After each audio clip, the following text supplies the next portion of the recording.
Morning, everyone. We have a lot of work to do. Like, a lot of work to do. We leave town to get back on the water in 2 days. 2 days. And we still have this mess to deal with. So, I'm going to be taking you along over the next 2 days to basically go through everything that I need to do to get back onto the water for this project. So we're going to be packing up all this gear here, but we also still have to pull the boat out to wash the boat, check the lines on the boat, check tires, and then also do a final gear check of, do I have everything? So stick around for a fun-filled video here of me freaking out over whether I think I have everything or not. But let's go ahead and get started. So one of the things that I'm struggling with right now is trying to figure out where to start, because there is so much gear here, and it's kind of figuring out what is the first thing to pack, what is the most important thing to pack. Because if I have an old video that I'm going to try and link here of how I packed my boat when I first went out on the water. And I learned a ton from being out on the first 17 days of the water last year. So I'm trying to learn from that and make improvements on this year. But now it starts to come to, all right, where do we start?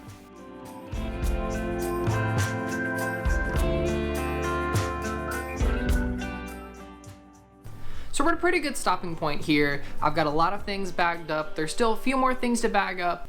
Most of the things are actually going to be staying fairly similar.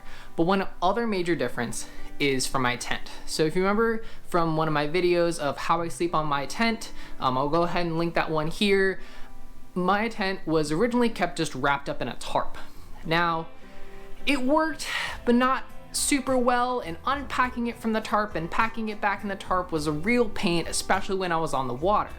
So I've now instead gone for a rooftop carrier. This was come from a suggestion of a bunch of other owners who own this type of boat, as well as just using this tent.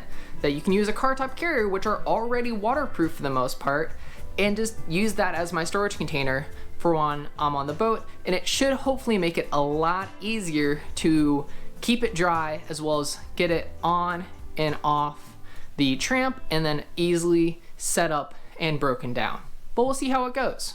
So let's go ahead and wash the boat as our next thing to do. So we're now underneath my house, and this is where the boat's been sitting for the most of winter. And so now it's time to pull it out, give it a rinse. It was covered for the entire winter, and I have a tarp over there, but I've hence uncovered it. And we need to rinse it off, clean it off, check that all the lines are still good, check the bungee cords, check the nuts, make sure this is all good to go, so we're ready for another 800 miles on the water.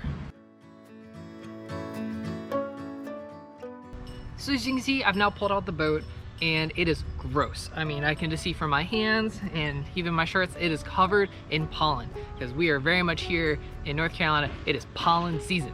So we're gonna have to clean all of that off, plus also all of the gunk that has been blown in all throughout the winter.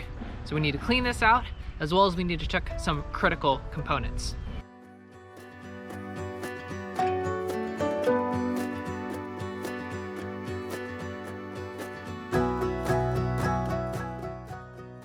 You know, I just had a thought. We already have it pulled out, and I haven't tested it since the end of the winter. Let's pull the sail out. Hold on a second, gotta go grab it. Now there's one important thing when wintering your Hobie Mirage, whether it's an Adventure Island or a Tandem Island, when it comes to the sail. That is, you have to take the battens out. So those long rods that are in sails, or also the same thing in like a hang glider if you fly those. It's those hardened ribs that go inside the airfoil to help keep its shape, keep it rigid, and help get that airfoil shape. So first thing before we can put it back on the boat is put the battens back in.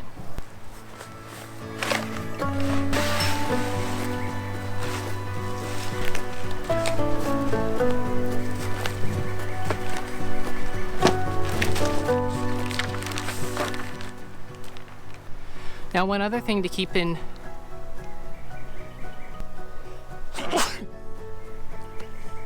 One thing to keep in mind, when setting your sail back up at the beginning of the year, or really to keep in check all throughout the year, is to look at the stitching on your batten pockets. Let me show you what I mean.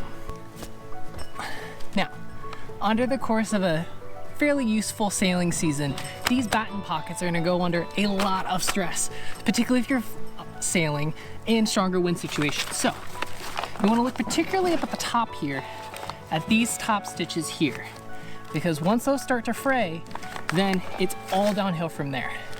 And sailing has a whole different set of sewing stitches that are very important to utilize.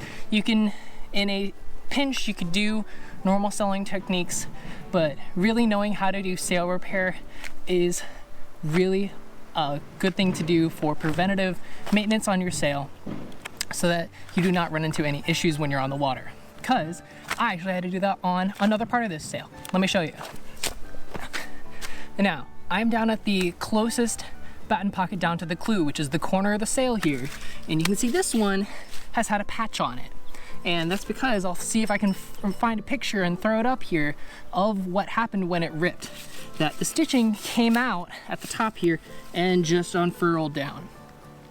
Now, thankfully, out here at the Outer Banks, there's a ton of sailing people, which also means that there's sail repair people. And I ended up going through a network of people that I had met throughout my time here, and I was able to find a local guy that does some sail repair that lives right here in my neighborhood, which was awesome.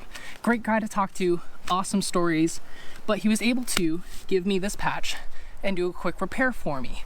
Really catching these things before they get any worse can really make your life a whole lot better, as well as it increases the longevity of the sail and the boat in particular. So check your batten pockets, check your sails at the end and the beginning of every new season.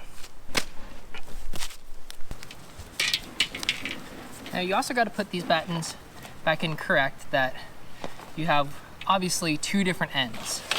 But you just have this go in, thread it all the way down, and it's fairly obvious which sides of the sail they go on, as well as the three different sizes. There is a small, a medium, and a large. They will obviously not fit in those batten pockets, so they make that nice. You want this to go all the way down to the bottom, make sure that's nicely seated. And then you've got your knots up at the top here. I'm sure there are a million different ways that people tie these off. I'm gonna do it my way. I'm not gonna go into huge detail on that, but make sure that this is nicely seated down at the bottom of the sail, as well as then it is nicely secured up here at the top. And I'm gonna go ahead and do this for all three of these. I'm not gonna bore you with all of that. And then we're gonna put it up on the boat.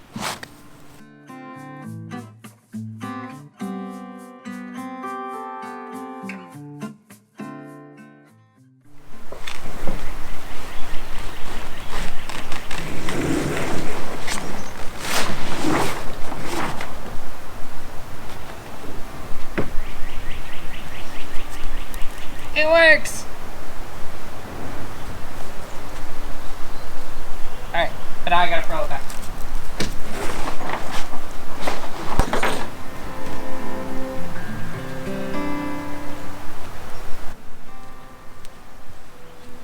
That was great! Alright, so I think that's gonna be everything for today. We're gonna come back tomorrow and we're gonna deal with food probably, and whatever other miscellaneous things we can think of. Ooh, organizing camera gear. And then it's starting to pack the car. This is super crazy. But see you guys tomorrow. Good morning, everybody. We are on day 2 of this kind of final prep for getting on the water. And we still have a ton to do, but we made a lot of progress yesterday. So the big things that we're gonna focus on today is getting the rest of this gear packed up, particularly the camera equipment, as well as getting the food situated. Because also, we just need to clear this room out because I've got one of my co-conspirators in this project. My dad is actually helping me out a ton with this project. So he and I are gonna be the ones driving the boat down to Florida, and he's gotta sleep in this bed tonight.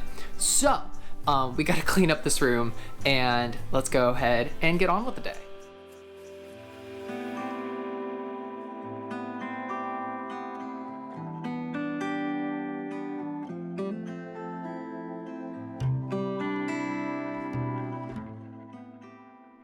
So on the table next to me here, I've generally worked out most of the camera equipment, because since I was out last year, I've gained a good bit of camera equipment, particularly in the GoPro department. So I've upped it from one GoPro Hero 8 to I now have two GoPro Hero 8s.